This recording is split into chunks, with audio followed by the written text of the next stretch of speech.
Wait, sorry. I want to be very clear about this. In the Senate, you said 6 more senators or 6 in total, including the ones already named? But the one I have seen po, at 6. He has already mentioned Senator Joel, correct. Senator Goy, Villa. And Revilla. Yun lang. Former Senator Revilla. Well, sorry, that's from Henry Alcantara pala. Sino po pa yung under kay Senator under the Senate? Yung meron pa pong isa, no? I am not at liberty to say. I should allow Bryce not to be the one to disclose that. Enzo Recto, kalaban ang katiwalian at kasinungalingan, kakampi sa katotohanan at kabutihan. Grabe mga kabunyog, may matinding revelasyon na naman tayo.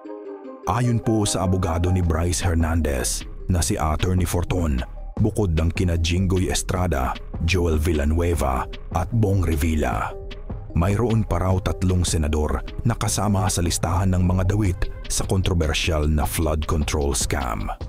Ito po ay galing mismo sa computer file ni Bryce Hernandez na kanyang kliyente. Ayon sa paglalarawan ni Attorney Fortun, isa raw sa mga ito ay kasalukuyang senador pa, habang ang 2 naman ay mga dating senador. Kaya mga kabunyog, lalo pang umiinit ang usaping ito. Sino-sino kaya ang mga bagong pangalan na mabubunyag? Well, para mas magkaroon ng mukha at bigat ang mga sinasabi ko, heto mga kabunyog, panoorin po natin itong naging panayam kay Attorney Fortun. Kasi pinalista ko yung mga halaga eh. Naku! Nakakainit ng ulo. Hindi ba kayo nalunod dun sa halaga na pinalista ko? Ganun na lang pinapag-usapan nila eh. Hindi pa nga ako nakakakita ng aktual na ganung halaga eh. Pero mas uminit po ang ulo ko nung pagkatapos ng programang Storycon ng aming mga news editors na sila Ed Lingao at aming pamintuan at si Regina. 6 na senador. Nakita ko nga yun eh. 6 in total. So ang angulo po ngayong gabi ay more senators at ex-senators will be named. Yun! Kasi kanina, ang napangalanan ay 3. Yes. Diba? Sina Senator Jinggoy Estrada, Senator Joel Villanueva, at si former Senator Bong Revilla. Pero ito ha, Mase and Chiki at mga kapatid, mix na ex at incumbent. Pero hindi po natin pinangalanan, but of course, ongoing pa po yung investigation. Okay. So explain ko kung bakit nasabi yon ng guest po ng Storycon na si Attorney Fortun. Kasi nga, nag-retrieve sila ng mga data. At meron nakita, kung kasi sabi niya, 6 yung pangalan ng mga senador na nakita doon. Of course, nadaan pa yun sa nadaan pa sa investigasyon. Ito ba yung galing sa laptop ni Bryce Hernandez? So, teka lang. So, 2 ex, isang incumbent pa. Isang incumbent pa hinihintay natin. So, 4 in total yung incumbent. Actually, tatlo pala. May mga haka-haka na kung sino-sino sila dahil nabanggit na prior to this eh. Diba? Pero syempre, we'll wait kapag ka yung laman nung sinasabi mga dokumento na yun ay na-process na po. ICI na magpo-process nun eh. Kasi hindi na nga sinabmit sa Senate, di ba? So hintayin po natin. Basta sinasabi po doon, hindi lang po yung mga lumulutang na pangalan ngayon ng mga politiko ang talagang nakita sa mga dokumento. Marami pa tayong hihintayin ng mga pangalan. So mabuti, pakinggan na lang din po natin kung paano sinabi po ni Attorney Fortun itong revelasyon na hindi lang po 3 senador ang pwedeng mabanggit sa investigasyon kundi 6. Yung computer na kinurn over na sa ICI. Hindi pa po. Yan ang sticking points, pero I think he will come around. I had mentioned and I had said over the television that my plan and my desire is for the ICI to have this computer. Nangyari po kasi was that last week I think it was sila Babe Singson and sila Justice Reyes who inquired about the computer. And Bryce, during that one time na pumunta siya sa ICI, promised to give the computer. And that's the reason why noong pinayagan siya ng Senado na pumunta nung Saturday, he was able to turn over quite a number of documents to the OSAA, yung Senate Sergeant at Arms. But actually kulang pa nga meron pa mga iba pang mga dokumento doon. But he already had this idea na pinangakuan niya sila Secretary Singson, si Justice Reyes, si Mayor Magalong, that he would be turning over the computer. And that's the reason why apparently hindi naintindihan ni Senator Lacson. Akala niya makukuha nila lahat. But there was already a prior agreement with the ICI that the computer will be turned over to the ICI. So, Attorney, ang sinasabi nyo ay medyo kulang yung pag-unawa ni Senator Ping Lacson doon sa naging usap sa kanya? No, I'm not saying that. I'm saying that there might have been a miscommunication or a misimpression. Not sa kulang sa pangunawa. If I had said that, probably I may have said it wrongly. No? But definitely, the paalam was that he will try to obtain evidence that would be helpful in whatever he wanted to say.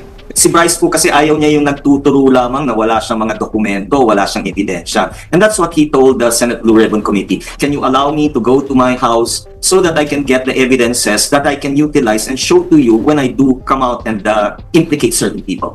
So hindi naman sa ayaw niya, it's more of kung kanino niya ibibigay, whether ICI or sa Blue Ribbon. That's correct. That's correct. No, he has been very cooperative. He wants to tell all from early last week, and that's the reason why I said, okay, sige Bryce, I will speak for you na, no? Kasi, well, let us just say that as his counsel, I would be able to express things in a legal manner, answer some of the legal questions that will be asked, no? Which probably he would not be able to understand. Sir, as far as testimonies and the documents go that Bryce is holding on to, how far up or how far down pa ang kanyang mai-implicate? Even if I suppose kasi you're not yet ready to give names, additional names. Pero for example, legislators, how many more are we talking about here that he can implicate or that he would implicate down the line? Kung ako po yung tatanungin nyo, alam ko merong 6 na senador eh. Dagdag pa yon. Hindi to total. 6 po yung senador. Sa mga dokumento Incumbent po yun. Incumbent ba yung senator? Meron pong 2 na hindi incumbent. Yung 2 po ex. So, Ngayon, 2 congressmen naman po, at least from what I had been shown initially, the list can actually be longer because Bryce said that there are more inside that computer. Well, lumabas na yung pangalan ni Mr. Ko, lumabas na yung pangalan ni Mitch Kahayon, meron pa pong mga iba. Meron pa po. Mga ilang kaya? Mga ilang? Si Feldstar po lumabas na. May 1 dosena pa kaya? May 1 dosena pa kaya, congressman? Parang tabaran eh. Hindi siguro, I don't think so. You have to understand, guys, that this is only 1 district, Yes, sir. District. So in other words, there is always, may nagtatanong sa akin, bakit wala si Cheese? And my answer to that is, I'm almost sure, probably hindi ma-mention si Cheese simply because walang insertion doon. Sa Bulacan. Escudero, wala doon. Hindi ko sinasabi na wala siyang insertion somewhere else. No? Pero ito, at least so far as Bulacan 1st District is concerned, ito lamang mga talagang involved. No? So, merong initials lang kasi. No? Yung initials doon sa, na makikita mo talaga kung sino yung proponent. No? And up to now, I haven't really extracted from Bryce who are the personalities corresponding to the initials. Wait, sorry. I want to be very clear about this. In the Senate, you said 6 more senators or 6 in total, including the ones already named?